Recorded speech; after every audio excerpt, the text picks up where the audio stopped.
तैमूर, तू बड़ी जल्दी आ गया। आपका पैगाम मिलते ही मैं पंजाब से रवाना हो गया।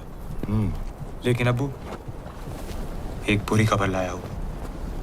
क्या? जल्दी बता। खबर कांधार से है। सरफराज चचा ने तख्त उलटने की साजिश चली है। भारी पैमाने पर गिरोहबंदी शुरू हो गई है।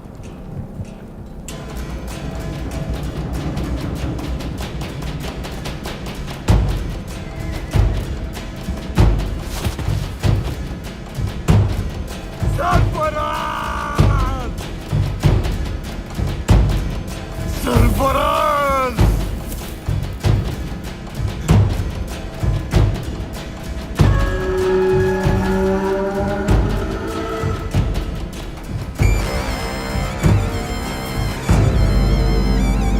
मुझे वापस जाना होगा। मुझे कांदाहार वापस जाना होगा, फौरन। कांदाहार? ये आप कैसे कर सकते हैं? हिंदुस्तान को जीतने के लिए मैं अफगानिस्तान को दांव पे नहीं लगाऊंगा। मैं समझ रहा हूं शहंशाह, लेकिन सवाल यह है कि आप जाएंगे कैसे? मराठा फौज ने आपका रास्ता रोक रखा है शहंशाह। सामने देखिए हुजूर, सामने देखिए।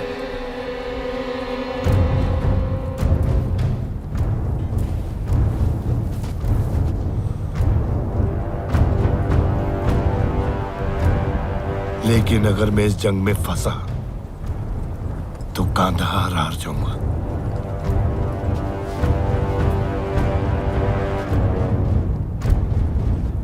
ठीक है, अगर नहीं जा सकता तो सुलेनामी का पैगाम भेजो। अब ये इतना सब कुछ सुलेनामी के खातिर किया? अजीब! मुझे सदाशिव के साथ सुलह करनी है।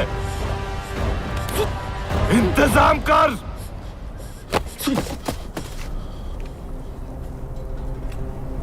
जी हुजूर।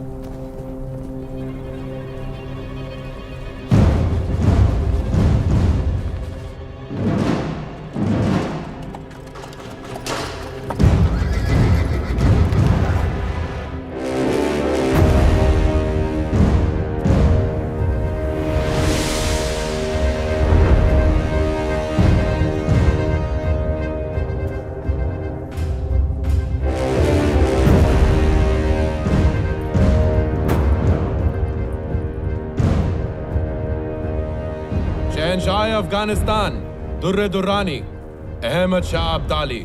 श्रीमंत सदाशिव राव भाऊ पेशवा। मुझे बताया कि आप सुलह करना चाहते हैं। मैं आपके साथ हूं, क्योंकि युद्ध हमेशा सल्तनतों को उजाड़ देते हैं। इस बात को जानने के लिए बड़ी दूर से आया है। आना पड़ा दुश्मन को रोकने, 1000 कोस दूर। लंबा सफर तो मैंने भी तय किया है। हाँ किया है, लेकिन लूटने के लिए। हम आए हैं रक्षा करने के लिए। तुझसे बहस करने का वक्त नहीं है। मैं जंग नहीं चाहता। अगर तू भी नहीं चाहता तो मेरी शर्त माननी होगी। कैसी शर्त? मैं अमनो अमान के साथ कंधार लौट जाऊंगा अगर तुम मराठा नर्मदा के दक्षिण में रहो और दिल्ली मेरे हवाले कर दो। नहीं, आप अटक के उत्तर में ही रहेंगे, जिस दिशा से आप आए हैं, और दोबारा इस धरती पर कदम नहीं रखेंगे। मैं तुझे एक मौका और देता हूं। दिल्ली की उत्तर की सारी जमीन मेरी और दक्षिण की तेरी। आप अटक के उत्तर में ही रहेंगे और दोबारा हिंदुस्तान में कदम नहीं रखेंगे। मुझे केवल यही शर्त स्वीकार है।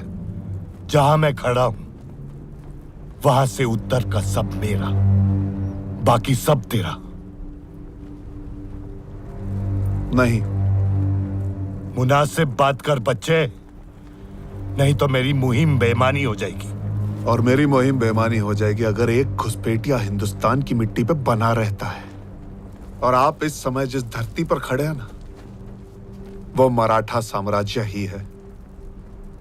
तू छोटी सी जमीन के टुकड़े के लिए अपनी जान देने जा रहा है? मैं इस धरती की मिट्टी के एक कण के लिए भी मरने को तैयार हूं।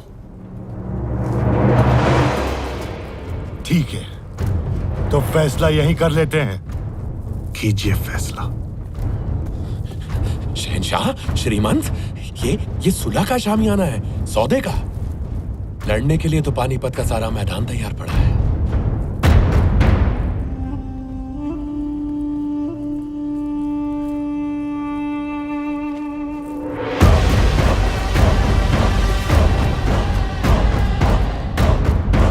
अब पहले हिंदुस्तान, फिर अफगानिस्तान। सही कहा। हिंदुस्तान सदा पहले ही रहेगा।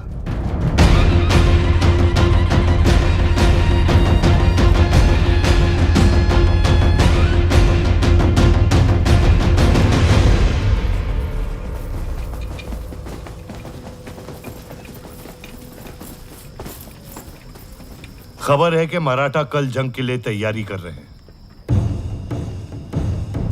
उनकी फौज 1.25 लाख की है और हमारी है 75,000। अगर हमें जीतना है तो हमें चौकोर व्यू रचना करनी होगी और ऐसे आगे बढ़ना होगा। हमारा लक्ष्य केवल एक है, अफगान फौज की सुरक्षा दीवार को तोड़ना। इब्राहिम अपने तोपचों के साथ सबसे आगे होगा। उसे हाथी दल की मदद लगेगी। उसके पीछे बंदूक सेना, फिर घोड़सवार और सारे सैनिक सबसे पीछे चलेंगे। हमारा लक्ष्य एक ही होगा, अफगानों के बीचों बीच घुसकर उन्हें तहस नहस कर देंगे। मेरे बाएं तरफ तैमूर, नजीब, सुलेमान और नवाब साहब के दस्ते तैनात रहेंगे। मेरे बाई तरफ शमशेर, विठल विंचुरकर और दामाजी गायकवाड़। दाएं में शाह वली खान और वहाब खान। शहंशाह। मेरे दाएं तरफ सेना का नेतृत्व करेंगे जंको जी और मल्हार राव जी।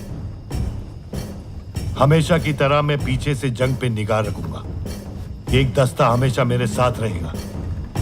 उनके पीछे होंगे नाना पुरंदरे, यशवंत पवार, अंताजी माणकेश्वर। राधक सिंह जी, आपकी 5,000 की सेना मेरे लिए हमेशा तैनात रहेगी। जी श्रीमंत। और मैं बीचों बीच अपनी हुजूरात सेना के साथ रहूंगा। सारे स्त्री परिवार, तीर्थयात्री और सेवक इस टीले पर रहेंगे और उनकी सुरक्षा के लिए सेना की एक छोटी सी टुकड़ी तैनात रहेगी।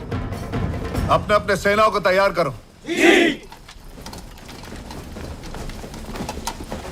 मल्हार राव जी,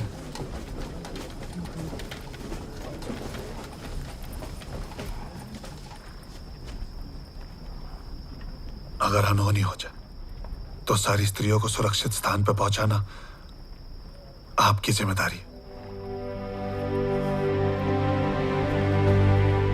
काका, आपने सबको उनकी जगह बताई है, मैं कहां पर रहूंगा?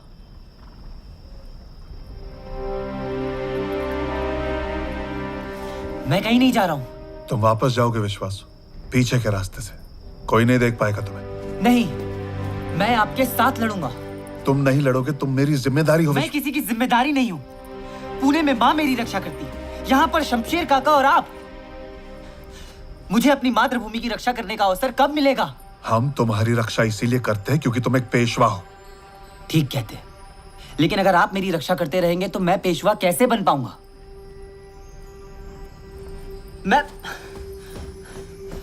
मैं इस सेना का सेनापति हूं। मैं लड़ूंगा।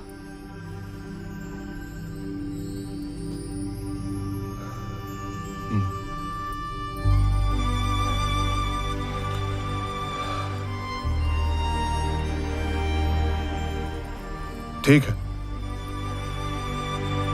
तुम शमशेर और मेरे बीच में रहोगे, एक हाथी पर सवार, मेरे हाथी के पास। लेकिन मेरी एक शर्त है,